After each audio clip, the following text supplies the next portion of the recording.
What up, my fellow dorks? It is the Turtle Dork here with a new recap and review for Game of Thrones. This is episode 2, The House of Black and White. Directed by the same director as the last one, Michael Slavis. I am the Turtle Dork. This is the Disco Dork. And with that, we're gonna break the shit down. So we start off with Arya arrives in Bravos, and she arrives at the House of Black and White. So we're finally getting to the moment where Arya is going to, this season, between seasons 5 and 6, going to start her training. So just her crossing into Davos with that beautiful kind of statue. Bravos? What did I say? Davos. These fucking names, man.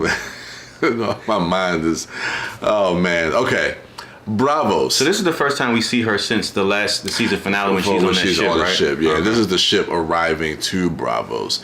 So she gets to the House of Black and White, and she's is greeted by the guy at the door, which is this older black gentleman that has like the white cloak on. And she's like, I'm here to see Jack and Hagar. And he's like, there's no one here by that name. And he turns her away, closes the door on her, and she just kind of sits there. And so she's basically just sitting at the steps of the House of Black and White, like day and night. And we see the way that the scene is cut. She's in there in the rain, overnight, the next day, and throughout this time, she's repeating her list. And I've noticed that on her list, the Hound is not on her list. She only has 4 names on the list now. I think it was Cersei, the Mountain, Meryn Trant, and oh goodness, there was someone else on her list, because I remember it was 4, but I can't.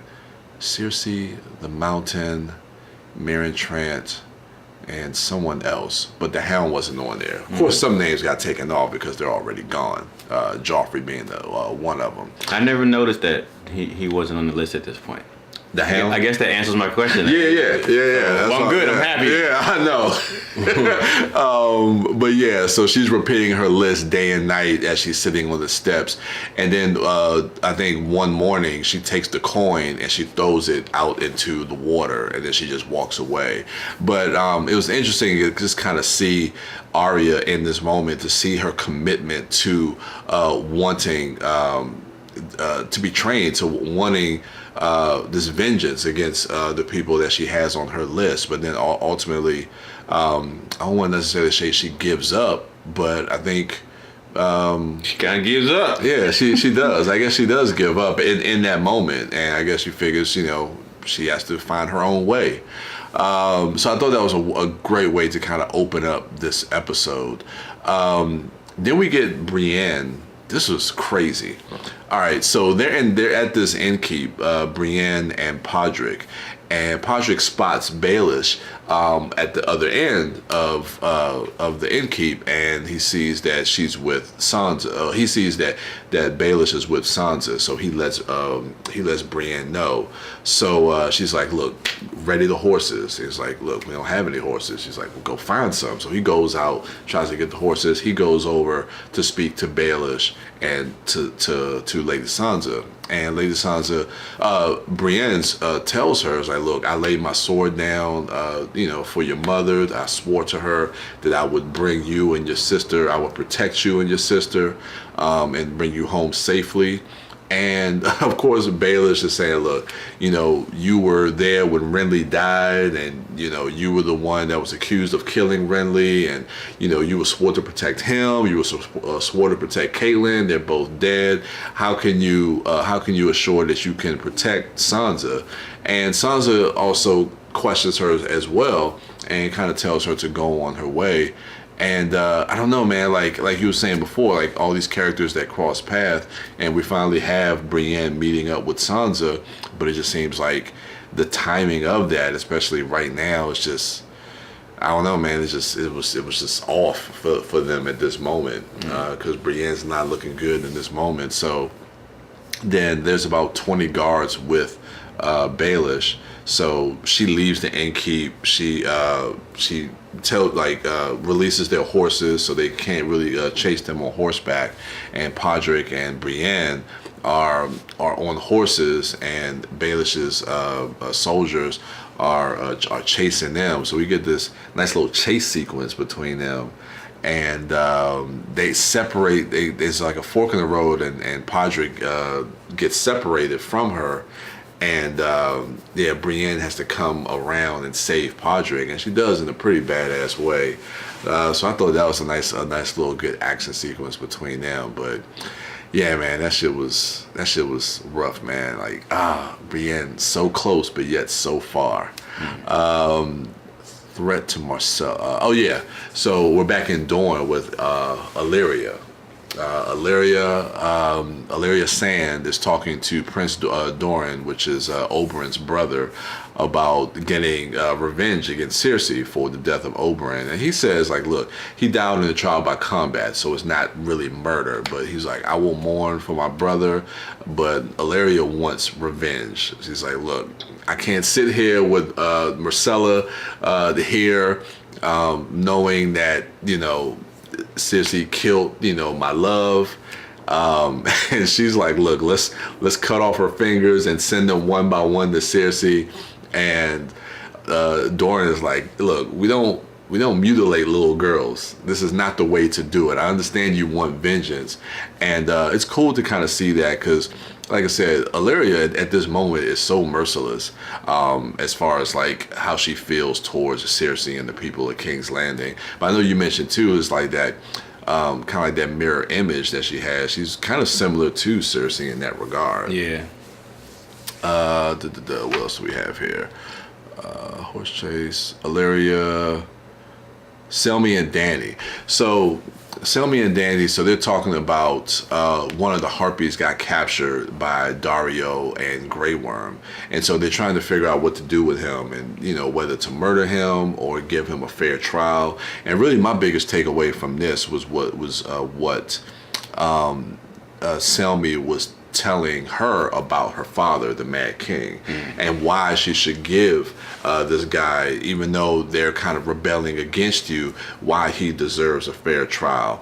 And it kind of correlates a little bit to what Jamie said from his perspective, telling the story of the Mad King to Brienne. Selmy as being one of the Kingsguard to the Mad King, and him telling Dany what he saw firsthand from her father, and like, look, you don't want to rule in that way.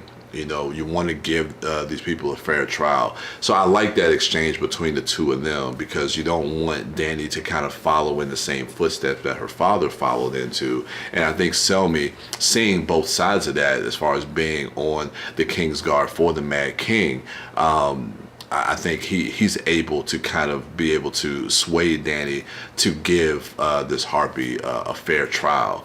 So I like the fact that he was there to really kind of counsel her in that moment for that. What else we got here? Cersei at the small council. So she's kind of, so we have Lord Tyrell, we have her uncle there, there's Qyburn, there's Pycelle, and so she's not the hand of the king, but she says, okay, I'm going to oversee all this stuff until my son comes of age where he can select his own hand of the king. And everybody is kind of not really with that. And so she's kind of like not really giving orders, but telling people, okay, well, this is your position here. You're going to be master of war. You're going to be master of the ships and master of coin. And I think she appoints Qyburn to be the High Maester, I think it was. Mm-hmm. And Pycelle takes some issues. Oh no, the Master of Whisperers. Master of Whisperers. Yeah. Okay, yeah. Pycelle has some issues with that, but we all know how Cersei treats Pycelle. She shut your man down. Oh man, I think he's going to be one that gets they get at the season premiere of season 6 with the whole wildfire thing and the sept. Really? No, because I can't remember how he dies. I'm thinking he's still alive. I'm like, is he still alive? No. I think he gets killed at the beginning of that because yeah, you don't like Parcell? No, I don't like that motherfucker. I can't stand him. I mean, sometimes the way Cersei be treating him, but you feel bad for him. I don't know, just a little bit, because I know he did some grimy shit in the beginning, but since then I don't know, I forgot. Yeah, his whole shit is suspect, man. He ain't even really. No, I know he ain't really like he pulling a Kaiser Soze. Yeah, I don't like that dude, man. So Gilly and Shireen, when they're talking about grayscale, we don't really get a lot about as far as what grayscale is and how it affects the people that actually get it, and to kind of hear the stories, especially Gilly talking about like some of her sisters when they got it and what her father had to do. I think it gives us a little bit of insight because we're going to see more of grayscale this season, and I think that's what there was a scene between Varys and Tyrion. They're on their way to Volantis before they head to Meereen. I think that's where he's going to run into Jorah, because I think that's because Jorah's going to see Tyrion and he figures, okay, this is my way back in with Dany, unbeknownst to him that they were headed that way anyway. But I mean, look, Jorah got to do what he got to do to get back in their good graces. So we haven't gotten there yet, because I was trying to remember, because I remember Jorah and Tyrion being together because they go through that thing where they run into those people with the grayscale, and that's how Jorah ends up getting it. Yeah. Because I think that's what happens when they stop in Volantis. But yeah, I thought getting that information from Gilly and Shireen, and then of course, what's her name? I forget. Stannis' wife, Selyse, I think that's her name. She comes in and she dismisses them, and she tells them, and I don't know, man, like just something about her. I mean, we know at this point where all this is leading, but Stannis and Selyse, and this how she is with the Red Woman. I don't know. I mean, we'll see how all that plays out later on this season. But then we have Jon and Stannis, and Stannis is basically telling Jon, the biggest thing I took away from this at the end was the fact that he says, like, look, if you bend the knee to me and I'll make you a Stark. You know, you won't have to be a bastard anymore. And this is what Jon has always wanted. He also tells him he'll make him Lord of Winterfell. Yeah, the Lord of Winterfell. I don't think Jon wants. He just wanted to be accepted, basically. Yeah. In name. Yeah. And then that leads into the election for the new Lord Commander. So we have Alistair, and then we have the other guy, Father Time. Yeah, who's the commander of the very first Night's Watch? Because that motherfucker old as shit. He did look old. I forget one of the other gates, not Castle Black, but it's losing my mind right now. But so they're the ones that people have to try to choose who to be Lord Commander.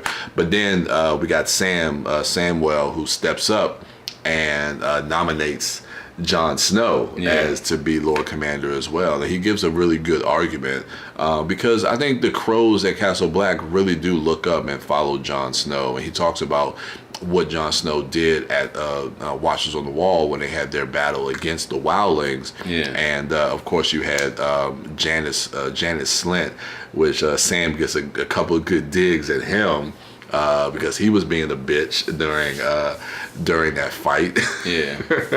But I don't know. I thought that was a really good scene to kind of see how people have the back. Even that kid that we saw, where we was thinking like, okay, what's going to end up happening?